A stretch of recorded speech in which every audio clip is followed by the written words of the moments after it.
開心發學，今日嘅事盡心盡意盡力去做咗，無論成績點樣，都應該高高興興咁上床瞓覺。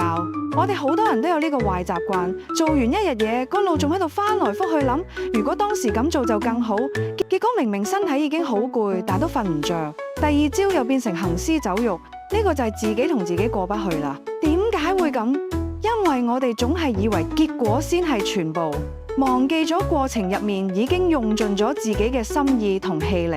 佛家講盡份就係話你只管做好自己份內嘅事，至於果報點樣就交俾因緣，強求唔到嘅硬拉只會添煩添亂，好似拉緊條橡筋，越拉越痛，最後彈返轉頭傷反自己。所以今晚瞓之前喺心入面同自己講一句：今日我已經盡力夠數啦。之後就深呼吸2下，把成日嘅事輕輕放下，好似放低孭咗成日嘅書包咁，唔使諗完美，只需要諗我已經對得住自己。記住，人生唔係一場考試，唔係每樣都要拎 A。盡力之後就俾自己一個安樂覺，瞓得香，第二朝先有力氣繼續行。